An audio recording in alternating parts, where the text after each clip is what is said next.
مالک یوم الدین والصلاة والسلام على سید الانبیاء والمرسلین وعلى آلہ واصحابہ الصادقین المعلمین المبلغین ومن تبعهم بإحسان إلى يوم الدین. اما بعد فأعوذ باللہ من الشیطان الرجیم. بسم اللہ الرحمن الرحیم.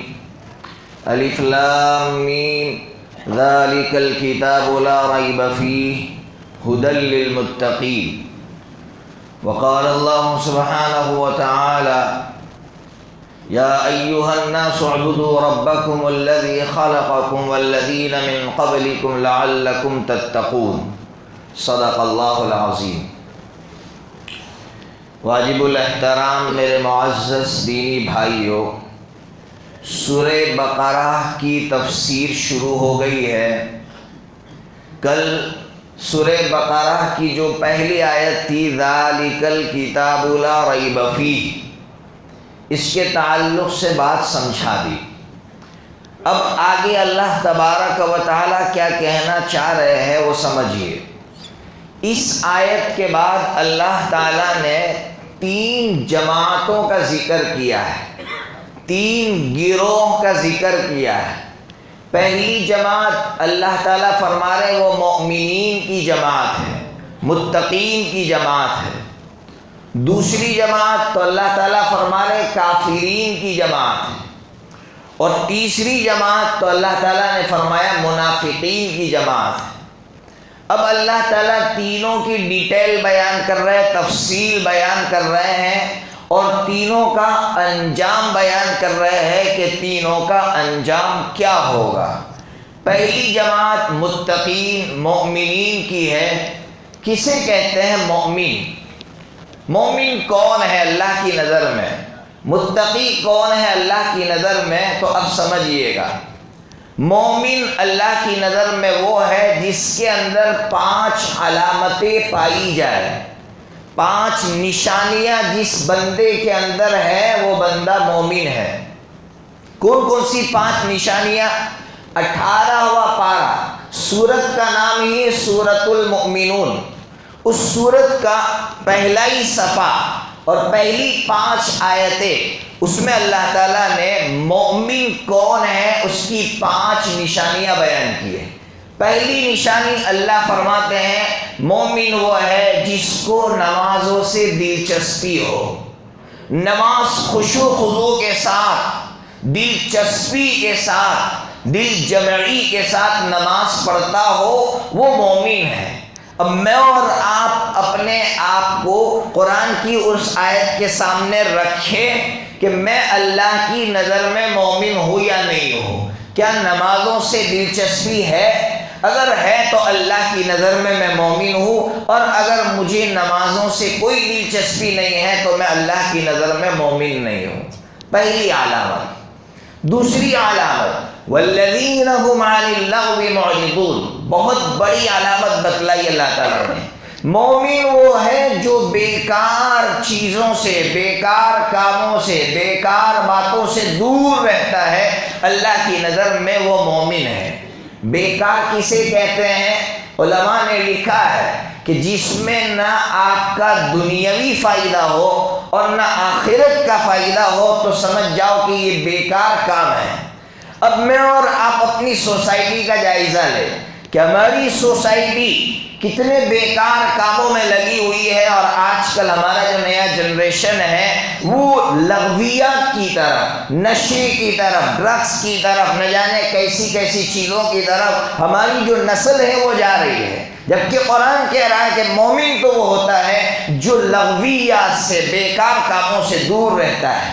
ابھی میں پڑھ رہا تھا، یہودیوں کی ہسٹری پڑھ رہا تھا، یہودیوں کا اتہاس پڑھ رہا تھا. عجیب بات لکھی ہے. اتہاس جو ہے آج سے 6-7 سال پہلے کا لکھا گیا ہے، ابھی آج کا لیٹسٹ نہیں ہے. لکھا اس میں کہ دنیا میں ٹوٹل انسانوں کی تعداد 7.5 ارب ہے. 7.5 ارب ٹوٹل انسانوں کی تعداد ہے. اس میں 2.25 ارب مسلمان ہیں. آپ اندازہ لگائیے کتنا فیصد ہوئے، یعنی ہر چوتھا بندہ مسلمان ہے.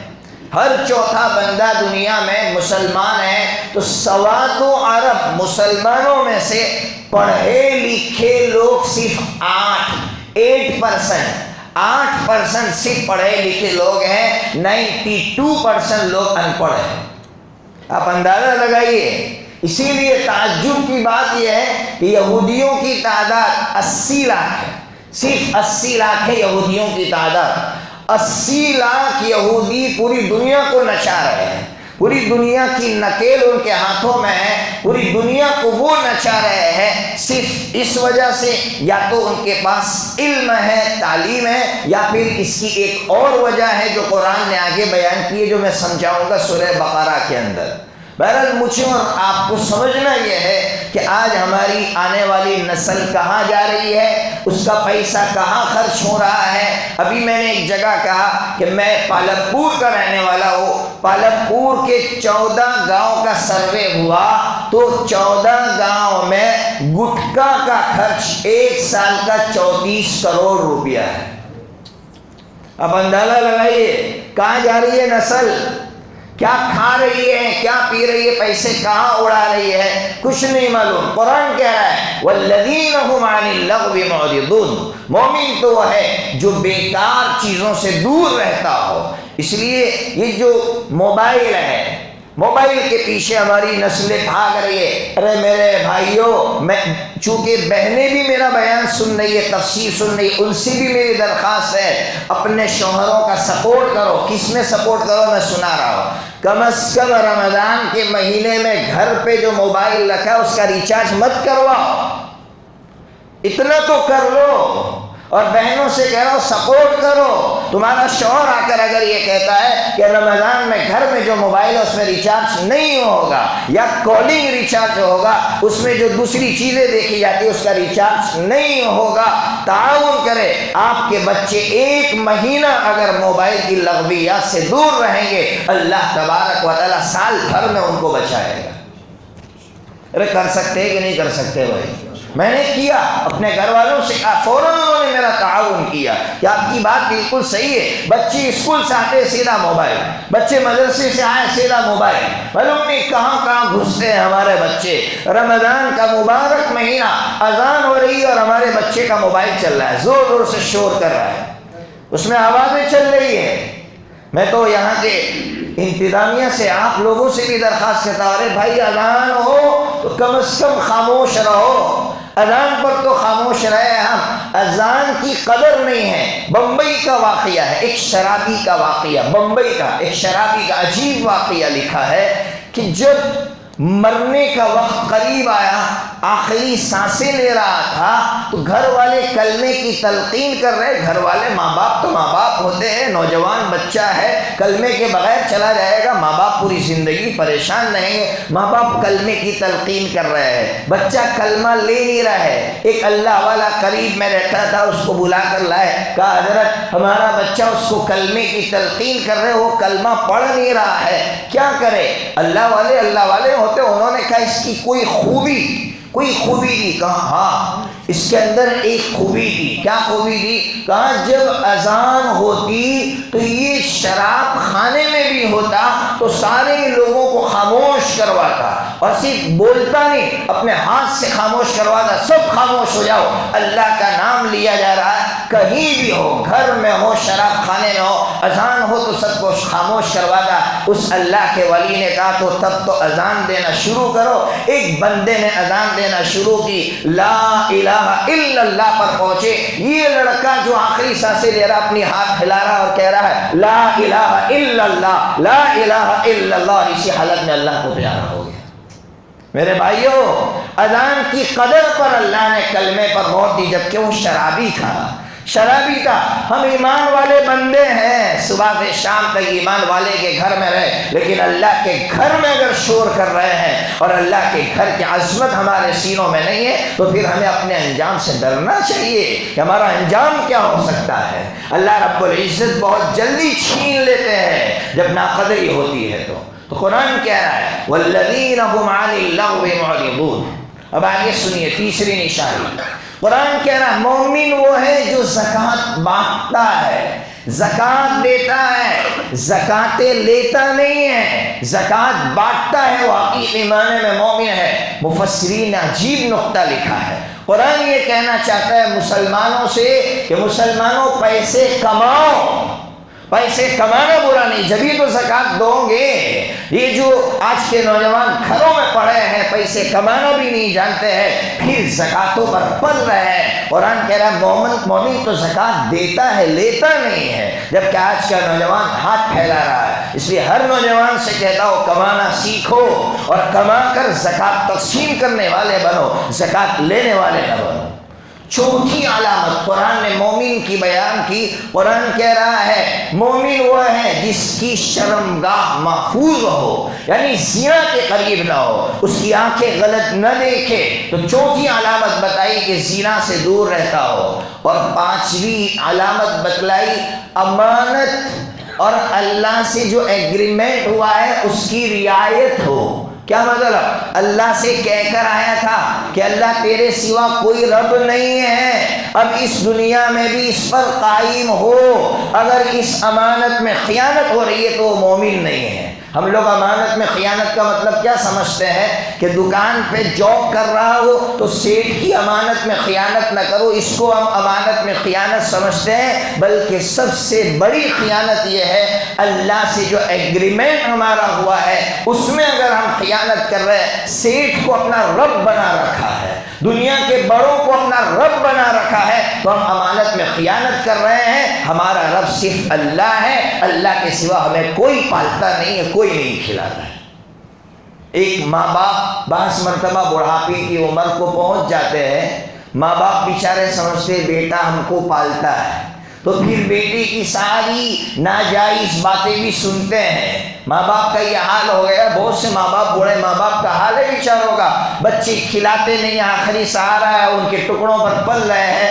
ابھی آپ نے ایک واقعہ سنا ہوگا، ایک ماں جس نے اپنے بچی کی ہر ناجائز تمنا پوری کی، جب موت کی بارڈر پہ پہنچی ہے، ابھی ماں آخری سانسیں لے رہی ہے، پیر گھس رہی ہے زمین پر، سکرات کا عالم ہے، کان کے جھمکے بیٹوں نے نکال لیے، پاؤں کے پازیب نکال لیے، ہاتھوں میں سے کڑے نکال دیے، بنگڑیاں نکال دی۔ ماں حسرت کی نگاہ سے دیکھ رہی تھی کہ جن بچوں کے لیے میں نے کیا، جن کو میں نے رب مانا، آج آخری حالت میں میرا یہ حال ہے۔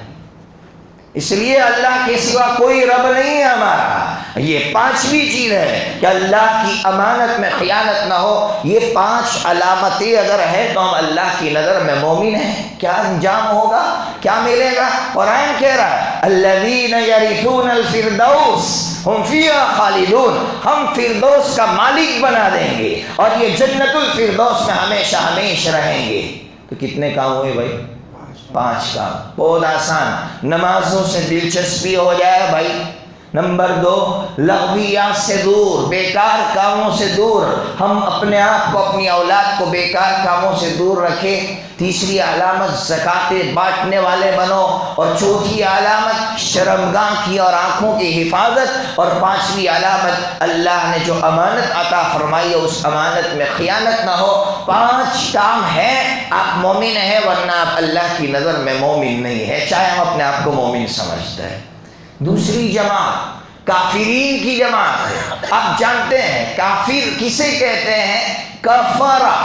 یہ چونکہ نوجوان ہیں، وہ بہت سی ڈیبیٹ سنتے ہیں، تو آج کل کافر گالی ہو گئی ہے۔ کسی غیر مسلم سے کہے کافر تو ہم کو کافر کہا۔ کفرہ عربی لفظ ہے، ڈکشنری میں اس کا ترجمہ آتا ہے چھپانا، چھپانا۔ رات کو کافر کہتے ہیں اس لیے کہ رات چھپا دیتی ہے سب چیز کو۔ قبر کو بھی کافر کہتے ہیں اس لیے کہ قبر میت کو چھپا دیتی ہے۔ تو کافر کو کافر اس لیے کہا کہ اس نے حق کو چھپایا ہے، حق کو چھپانے والا کافر ہے، حق کا انکار کرنے والا کافر ہے۔ تو دوسری جماعت کافرین کی ہے، ان کا انجام کیا ہوگا؟ قرآن کہہ رہا ہے وَلَهُمْ عَذَابٌ عَظِيمٌ، ان کے لیے بھاری عذاب ہے۔ بس اتنا کہا قرآن نے، اس سے آگے نہیں کہا۔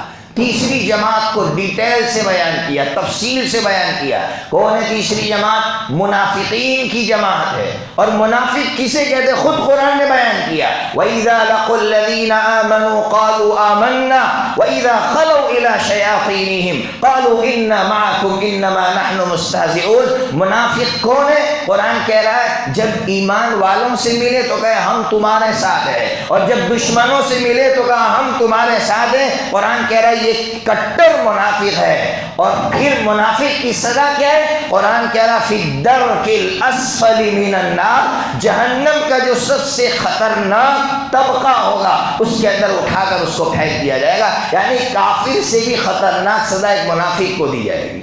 ہم لوگ کیا سمجھتے ہیں کہ منافق تو کوئی اور ہوگا، ہم لوگ تو منافق نہیں ہیں۔ منافق وہ بھی ہے کہ ایک بندہ دین کا کام کر رہا ہے، مسجد کا متولی ہے مثال کے طور پر، مسجد کا کام کر رہا ہے، ہم روڑے ڈال رہے ہیں، کیوں؟ ذاتی دشمنی کی اس لیے، تو یہ بھی منافق ہے، یہ بھی منافق ہے، اس لیے کہ یہ دین کے کام میں روڑا ڈال رہا ہے، چاہے اپنے آپ کو مومن کہہ رہا ہے، یہ قرآن کی نظر میں منافق ہے۔ اس لیے کہ دین کا کام جو بندہ کر رہا ہے آپ اس کے لیے روڑا بن رہے ہیں، اور صرف اس بنیاد پر کہ ذاتی دشمنی ہے، تو قرآن کہہ رہا ہے یہ تو منافق ہے اور اس کے لیے خطرناک سزا ہے۔ اس لیے اپنے آپ کو نفاق سے بچانے کی ضرورت ہے۔ اس وقت یہ بیماری عام ہوتی جا رہی ہے، جہاں کچھ مل رہا ہو وہاں ہم پارٹی بدل دیتے ہیں اور حق کو چھوڑ دیتے ہیں۔ قرآن تو کہہ رہا ہے ہر وقت حق کو سپورٹ کرو، چاہے تمہارے ماں باپ کے خلاف ہو، تمہارے خلاف ہو، ہمیشہ حق کو سپورٹ کرنے والا مومن ہوتا ہے، اور جہاں اس کو نفع نظر آئے اس کو سپورٹ کرنے والا منافق ہوتا ہے۔ تو بہرحال تم منافق تیسری جماعت بیان کی۔ پھر اللہ تعالیٰ نے فوراً کہا اے میرے بندو تم میری عبادت کرو۔ تین جماعتوں کا ذکر ہو گیا، پھر قرآن کہہ رہا ہے اے میرے بندو۔ قرآن کی ترتیب دیکھیے، قرآن تین جماعتوں کا ذکر کرنے کے بعد کہہ رہا ہے اگر مومنین کی جماعت میں شامل ہونا چاہتے ہو تو میری عبادت کرو۔ عبادت کسے کہتے ہیں؟ عبادت ایک بہت بڑے مفسر گزرے ہیں، فخر الدین رازی رحمۃ اللہ علیہ، سائنسدانوں کو چیلنج کیا اپنی تفسیر میں۔ نوجوانوں، یہ دنیا کے جو سائنٹسٹ ہیں نا کسی زمانے میں ابھرے تھے، تو فخر الدین رازی نے ان کو چیلنج کیا تھا اپنی تفسیر لکھ کر۔ تو فخر الدین رازی رحمۃ اللہ علیہ نے لکھا ہے عبادت دو چیزوں کا نام ہے۔ نمبر ایک العظمۃ باللہ، کیا مطلب؟ اللہ کی تعظیم کا نام عبادت۔ نمبر دو والشفقۃ علی خلق اللہ، اللہ کی مخلوق پر شفقت۔ دو چیزیں جمع ہوگی تو عبادت مکمل ہوگی۔ آپ نماز تو پڑھ رہے ہیں لیکن آپ کے دل میں اللہ کی مخلوق کی شفقت نہیں ہے تو عبادت مکمل نہیں ہے، ناقص عبادت ہے۔ آج ہماری عبادتیں ناقص ہے۔ کوئی نمازی ہے تو کسی کے دل میں اللہ کے مخلوق کی شفقت نہیں ہے، کسی کے دل میں اللہ کے مخلوق کی شفقت ہے تو وہ نمازی نہیں ہے۔ دونوں کو جمع کریں گے تب جا کر عبادت مکمل ہوگی، ورنہ عبادت مکمل نہیں ہوگی۔ نماز پڑھ رہے ہیں راستے میں دروازے کے پاس، نمازی ہیں لیکن اللہ کی مخلوق کو ستا رہا ہے راستے میں نماز پڑھ کے، تو یہ عبادت مکمل نہیں، ناقص ہے۔ سمجھنے کی ضرورت ہے۔ ہم عبادت نماز پڑھنے کو سمجھ رہے ہیں جبکہ دو چیزوں کے مجموعے کا نام عبادت ہے۔ بہرحال تو اللہ تعالیٰ نے فرمایا میری عبادت کرو۔ کیوں اللہ تیری عبادت کرے؟ کوئی وجہ؟ تو اللہ تعالیٰ نے دو وجوہات بیان فرمائی۔ پہلی وجہ اللہ تعالیٰ نے، بھائی آواز تو آتی رہے گی، قیامت آئے گی اور قیامت اس سے خطرناک ہوگی، تو کبھی بھی کوئی آواز آوے تو یہی سمجھنے کا قیامت سے چھوٹی آواز ہے، تو پھر کبھی ڈر نہیں لگے گا۔ اللہ کرے گا ایسا ایمان بن جائے مسلمانوں، کہیں سے بھی تھوڑی سی بھی آواز آئے گی تو مسلمان اندر سے جو ہے دھڑ دھڑ ان کا ہلنا، جو ہے ان کا ہاتھ ہلنے لگتا ہے۔ قیامت کی آواز اس سے بھی خطرناک ہوگی۔ بہرحال تو کیا ارادہ؟ اللہ نے کہا میری عبادت کرو۔ کیوں اللہ آپ کی عبادت کرے؟ تو اللہ جواب دے رہے دو نعمتیں دیے تجھے، دو نعمتیں دیے اس لیے میری عبادت کر۔ پہلی نعمت اللہ فرما رہے تجھے وجود دیا، تجھے پیدا کیا، اس سے بڑی نعمت کیا ہو سکتی ہے؟ الذی خلقکم، اللہ نے تجھے پیدا کیا، یہ اللہ کی سب سے بڑی نعمت ہے۔ اور دوسری نعمت کیا ہے وہ سنیے، اللہ فرما رہے ہیں جتنی مخلوقات پیدا فرمائی تمام مخلوقات میں سب سے بڑا مقام تجھے دیا، سب سے بڑا اسٹیٹس تجھے دیا، اشرف المخلوقات تجھے بنایا۔ جب اشرف المخلوقات تجھے بنایا تو میری عبادت کر، میرے علاوہ کسی کی عبادت کیوں کرتا ہے؟ اسی لیے اللہ تعالیٰ نے حضرت آدم علیہ السلام کا قصہ بیان فرمایا پہلے ہی پارے میں کہ حضرت آدم علیہ السلام کو جب اللہ پیدا کرنا چاہتے تھے، اب اچھی طرح سننا، بہت قرآن نے جو بات سمجھائی ہے وہ بات اچھی طرح سمجھنا۔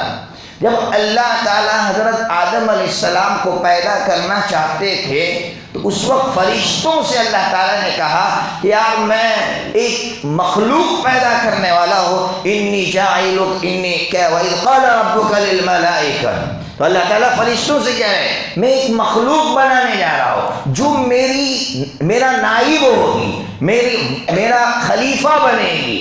فرشتوں نے دو سوالات کیے اللہ تعالیٰ سے، دو سوالات۔ پہلا سوال یہ کیا، اللہ ہم پاکی اور آپ کی عبادت نہیں کر رہے ہیں، کیا ہماری عبادت میں کوئی کمزوری ہے؟ اور یہ جو سوال تھا محبت بڑا سوال تھا، محبت بڑا سوال تھا کہ اللہ ہم آپ کی پاکی بیان کرتے ہیں، آپ کی عبادت کرتے ہیں، تو پھر کیا ضرورت ہے اس انسان کو پیدا کرنے کی؟ پہلا سوال یہ کیا۔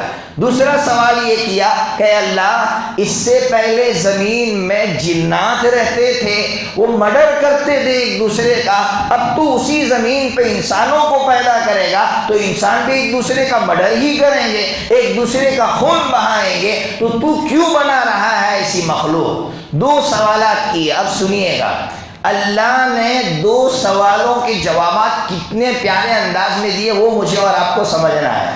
اللہ تعالیٰ نے پہلے سوال کا جواب دیا انی اعلم ما لا تعلمون، خاموش ہو جاؤ، جو بات میں جانتا ہوں تم نہیں جانتے ہو، بس فرشتے خاموش ہو گئے۔ پہلا جواب یہ دیا۔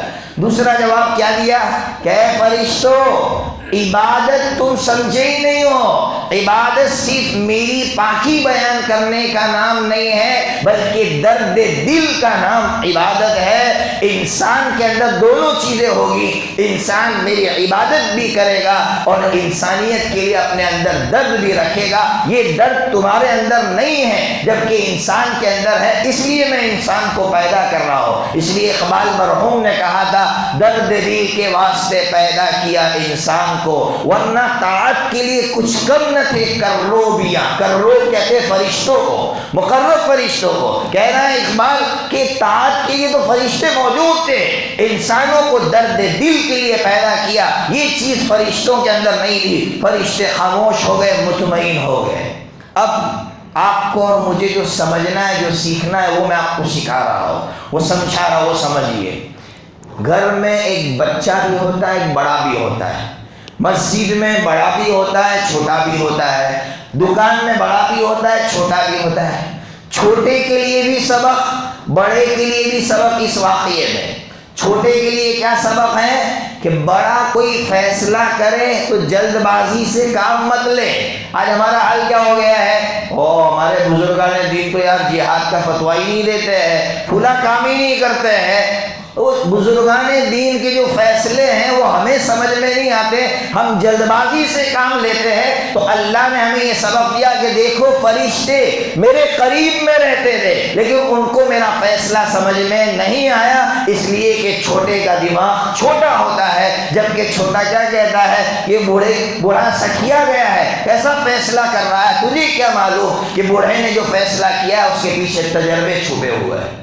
تو اللہ تعالیٰ نے یہ سبق دیا چھوٹے کو کہ بڑے کے فیصلے کو سننے پر فوراً کوئی بھی اعتراض مت کر بیٹھ، خاموش ہو جا، دیکھ اپنی آنکھوں سے دیکھ اس کا نتیجہ، اس کا رزلٹ کیا نکلتا ہے۔ اور بڑے کو کیا سبق دیا؟ بڑے کو بہت پیارا سبق دیا کہ چھوٹا اگر کوئی سوال کرے تو ہم لوگ کیا کرتے ہیں، بیٹھ جا۔ اللہ نے کہا نا یہ طریقہ صحیح نہیں ہے، اس کو مطمئن کرو، مطمئن کرو، جس طرح اللہ نے فرشتوں کو مطمئن کیا۔ اللہ نے فرشتوں سے کہا دیکھو یہ چیز تمہارے اندر نہیں ہے، یہ انسانوں کے اندر ہے۔ مطمئن کرنے والا طریقہ اپنا کر ہمیں پیغام دیا کہ کبھی بھی چھوٹا سوال کرے تو اس کو ڈرا کر دھمکا کر خاموش کرنا یہ صحیح طریقہ نہیں ہے، صحیح طریقہ مطمئن کرنے والا۔ آج کی نئی جنریشن مطمئن نہیں ہے ہم سے، اس لیے تو مطمئن نہیں ہے نا کہ ہم صرف ڈراتے ہیں، دھمکاتے ہیں، خاموش ہو جا، بیٹھ جا، تو پھر وہ بیچارہ سوال ہی نہیں کرتا۔ جب سوال ہی نہیں کرتا تو وہ آگے ہی نہیں بڑھتا ہے۔ جب وہ سوال کرے گا تو آگے بڑھے گا، اور آپ اس کو اطمینان والا جواب دیں گے تو وہ آگے بڑھے گا۔ آج کل یہ سب سے بڑی کمزوری ہے ایک باپ کے اندر۔ میں ٹیچر ہوں تو آج کل اسٹوڈنٹ سوال کرتا ہے، ٹیچر کیا بولتا ہے؟ چپ بیٹھ، تجھے کیا معلوم؟ ارے بھائی وہ سب سوال کر رہا ہے تو اس کو مطمئن کرو۔ تو مطمئن کرنے والا راستہ اپنایا نہیں جا رہا، اس وجہ سے ہماری جو آنے والی نسل ہے وہ ادھر ادھر بھٹک رہی ہے۔ تو یہ کام ہر باپ کو کرنا چاہیے جو اللہ تعالیٰ نے ہم کو سکھایا۔ پھر تیسری بات جو ہمیں سمجھ میں آئی وہ سنیے، اللہ تعالیٰ نے سب سے پہلا شخص جس کو پیدا کیا وہ آدم علیہ السلام ہے۔ بھائی آدم علیہ السلام ہی ہے نا بھائی چل رہا ہے نا مسئلہ، کون پہلا؟ آدم پہلا، کون پہلا؟ تو میں آپ کو سناتا ہوں۔ سب سے پہلی بات تو یہ کہ ہم مسلمانوں کا دعویٰ ہے کہ حضرت آدم علیہ السلام پہلے انسان ہے۔ حضرت آدم علیہ السلام سے پہلے کوئی انسان آیا نہیں ہے۔ دلیل تو ہم تو صاف کہہ رہے قرآن میں ہے، ہم نہ تمہاری کتابوں کا حوالہ دیتے۔ کیوں بھائی؟ اس لیے کہ میں نے کل بتایا تمہاری کتابوں کا ٹھکانہ ہی نہیں ہے۔ تم وید میں سے کون سی وید مانتے ہو؟ یجور وید مانتے ہو، ریگ وید مانتے ہو، کون سی مانتے ہو؟ اتھر مانتے ہو، کون سی؟ یہ اس کا ہی پتہ نہیں ہے، جبکہ ہمیں تو یقین ہے کہ ہم ایک ہی قرآن کو مانتے ہیں، اور اس قرآن نے، اس اوتھینٹک قرآن نے کہا کہ آدم پہلے ہے تو آدم پہلے ہے۔ تم دلیل لاؤ، ہمارے پاس تو مضبوط دلیل موجود ہے۔ یہ پہلی دلیل۔ دوسری دلیل، اللہ اکبر، اللہ کی قدرت دیکھیے۔ باقی لاکھ کوشش کرے لیکن اللہ رب العزت نے جو حقیقت رکھی وہ چھوٹتی نہیں ہے۔ سری لنکا میں جائیے، سری لنکا میں آپ جائیں گے وہاں ایڈم ہل ہے، ایڈم ہل۔ کرسچن لوگ اس کو ایڈم ہل کہتے ہیں، مسلمان اس کو آدم ہل کہتے ہیں۔ سری لنکا کی بدھسٹ حکومت نے لاکھ کوشش کی، نام بدل دیا تاکہ اتہاس بدل جائے، لیکن حقیقت ہوتی ہے۔ آج بھی وہ ایڈم ہل گواہی دیتا ہے کہ اس دھرتی پر سب سے پہلے حضرت آدم علیہ السلام اترے تھے۔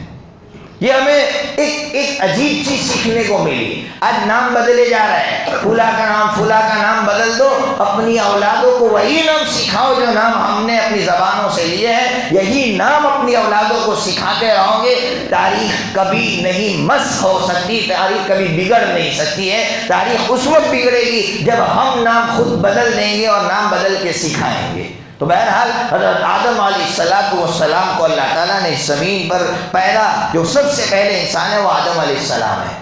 پھر اللہ تعالیٰ نے جب آدم علیہ السلام کو پیدا کیا، اس کے بعد کا واقعہ تو بڑا مشہور ہے کہ اللہ تعالیٰ نے شیطان سے، فرشتوں سے، سب سے کہا کہ اب اس کے سامنے سجدہ کرو۔ تو شیطان نے کہا میں سجدہ کر سکتا نہیں ہوں۔ کیوں؟ وہی بات جو آپ نے سنی، اس نے کہا میں آگ سے بنا ہوں، یہ مٹی سے بنا ہے، میں بڑا ہوں، یہ چھوٹا ہے، اس لیے میں کبھی بھی اس کے سامنے سجدہ نہیں کر سکتا۔ اب سنیے، لوگ کہتے ہیں شیطان گمراہ کیوں ہوا؟ شیطان یہ سمجھا انسان کی بڑائی میٹیریل کی بنیاد پر، مادی کی بنیاد پر ہوتی ہے۔ شیطان یہ سمجھا کہ میں آگ سے بنا ہوں تو میرے اندر آگ کا میٹیریل ہے تو میں بڑا ہو گیا۔ یاد رکھیے قرآن یہ کہہ رہا ہے کسی بھی انسان کی بڑائی مادہ میٹیریل کی بنیاد پر نہیں ہے، خوبی کی بنیاد پر ہوتی ہے۔ آپ کے اندر خوبی ہے تو آپ بڑے ہیں، پھر لاکھ آپ کے اندر مادہ میٹیریل عمدہ سے عمدہ ہو لیکن آپ بڑے نہیں ہو سکتے۔ شیطان سے یہی غلطی ہوئی جو غلطی آج ہم سے ہو رہی ہے۔ میں بڑا کیوں؟ بڑا بھائی مالدار کے گھر میں پیدا ہوا، نہیں ہو سکتا بڑا بھائی، خوبی کی بنیاد پر انسان بڑا ہوگا۔ بہرحال شیطان نے جب یہ کہا، اللہ تعالیٰ نے اس کو دھتکار دیا۔ آپ نے تو سب پڑھ رکھا ہے، اللہ تعالیٰ نے جب دھتکار دیا تو شیطان نے اللہ سے جو جملہ کہا ہے وہ ہمیں سمجھنا ہے۔ شیطان نے یہ کہا اللہ چانس دے دے، اللہ چانس دے دے۔ یہاں ایک نقطہ سمجھیے، کچھ لوگ سوال پوچھتے ہیں اللہ کافر کی دعا قبول کرتے ہیں کہ نہیں کرتے ہیں؟ بہت بڑا سوال پوچھتے ہیں، ہم مدرسے میں پڑھاتے بچے پوچھتے ہیں، کچھ نوجوان بھی پوچھتے ہیں کافر کی دعا اللہ قبول کرتے ہیں کہ نہیں؟ سیدھا سا جواب ہے، اگر کافر بھی اللہ سے مانگتا ہے تو اللہ اس کی دعا قبول فرماتے ہیں۔ آپ سوچیے اللہ کی رحمت کیسی ہے کہ شیطان سے بڑا کافر کوئی نہیں ہے۔ شیطان نے اللہ سے کہا رب انظرنی الی یوم یبعثون، اللہ قیامت تک مہلت دے۔ شیطان نے اللہ سے مانگا تو اللہ نے اس کی دعا قبول کی۔ مشرکین مکہ جب بھور میں پھنس جاتے تھے، فَإِذَا رَكِبُوا فِي الْفُلْكِ دَعَوُا اللَّهَ مُخْلِصِينَ لَهُ الدِّينَ، بھور میں پھنستے ہوئے اللہ کو پکارتے تھے تو اللہ ان کی قبول کرتا تھا۔ تو اے مسلمانوں، ہم اللہ کو پکاریں گے تو کیا اللہ ہماری پکار نہیں سنے گا؟ ایک کافر پکارتا ہے تو اللہ اس کی پکار کو سنتے ہیں۔ تو ایک بات یہ سمجھنے کو ملی کہ کافر اللہ کو پکارے تو اللہ اس کی سنتا ہے، تو ہم اگر اللہ کو پکاریں گے تو اللہ ہماری بھی سنے۔ بہرحال اس کو مہلت دے دی۔ اس نے یہ کہا اے اللہ، اس انسان کی وجہ سے گمراہ ہوا ہو، مردود ہوا ہو، اب سنو، اس انسان کو میں ذلیل کر کے رکھ دوں گا۔ میں اس انسان کو ذلیل کر کے نون مسلم بھائیوں سے بات کیسے کرے سکھا رہا ہوں۔ اس نے یہ کہا میں اس انسان کو ذلیل کر کے رکھ دوں گا۔ کیسے ذلیل کرے گا؟ کہا انسان جو اشرف المخلوقات ہے، بجائے اس کی کہ وہ اللہ کے سامنے جھکے، اس کو درختوں کے سامنے جھکواؤں گا، اس کو دریاؤں کے سامنے جھکواؤں گا، جانوروں کے سامنے جھکواؤں گا۔ یہ کام کر کے میں انسان کو ذلیل کر دوں گا۔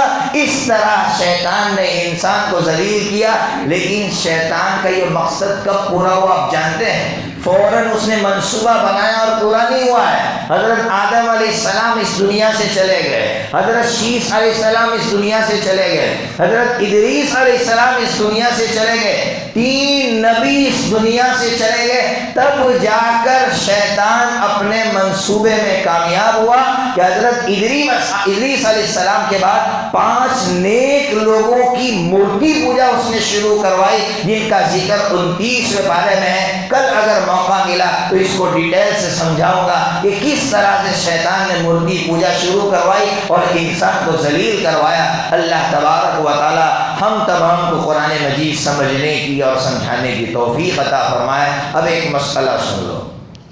مسئلہ چونکہ روزہ تو شروع ہو گیا، دوسرا روزہ ہے، عام طور پر نیت کا مسئلہ ہوتا ہے۔ دیکھیے روزہ بغیر نیت کے درست نہیں ہے۔ روزہ عبادت ہے اور عبادت میں نیت ضروری ہوتی ہے۔ آپ نیت نہیں کریں گے تو آپ کا روزہ صحیح نہیں ہوگا۔ لیکن آپ جو سحری کے لیے اٹھ رہے ہیں وہ خود نیت ہے، اس لیے الگ سے نیت کرنے کی ضرورت نہیں ہے۔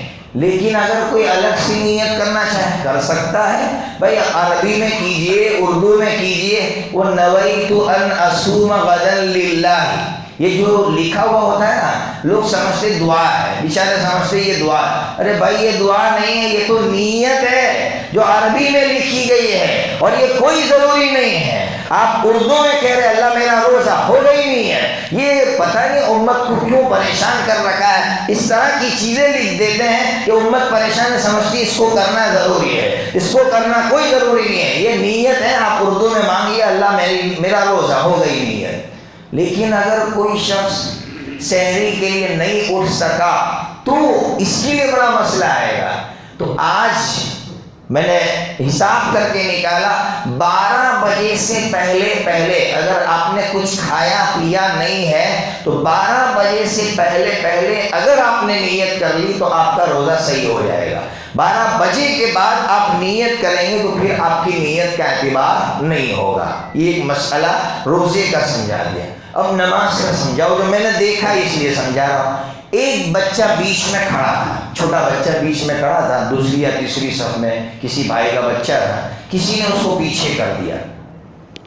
ہمارے یہاں ایک غلط فہمی ہے، لوگ یہ سمجھتے بچہ صف میں بیچ میں آ جائے گا تو صف صحیح نہیں ہوگی۔ غلط ہے یہ سوچ۔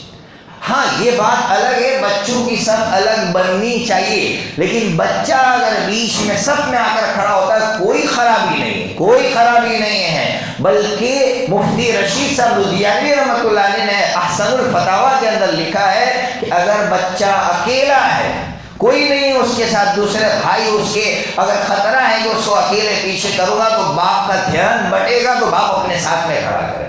اور ہوتا بھی ایسے ہی ہے. عید وغیرہ کے موقع پر باپ کو ڈر لگتا ہے کہ بچے کو ادھر ادھر کیا تو بچہ ادھر ادھر ہو جائے گا، تو ہماری شریعت کہتی ہے اس کو ساتھ میں رکھے. اس لیے یہ جو ہمارے یہاں غلط فہمی ہے بچوں کو لے کر کے، بچہ بیچ میں آ گیا جیسے شیطان آ گیا، نعوذ باللہ ثم نعوذ باللہ. بچی کو ہم نے ایسا بنا دیا ہے. ارے بچہ بھی بیچ میں اگر کھڑا ہے تو اس کو کھڑا رہنے دیجئے. ہاں مستقل صف ہے بچوں کی تو مستقل صف میں کھڑا کیجئے، اور اگر صف نہیں ہے بچہ آ کے کھڑا ہوا ہے تو بچے کو، بلکہ لکھا ہے حضرت مفتی صاحب نے کہ اگر ہم کو یہ لگتا ہے کہ بچہ میرے ساتھ کھڑا ہوگا تو اچھی نماز پڑھے گا، اور پیچھے کھڑا ہوگا تو شور کرے گا، تو اپنے ساتھ کھڑا کرو تاکہ وہ اچھی طرح نماز پڑھے، پیچھے شور نہ کرے. اللہ تبارک و تعالی دین سمجھنے کی توفیق عطا فرمائے. وآخر دعوانا الحمدللہ رب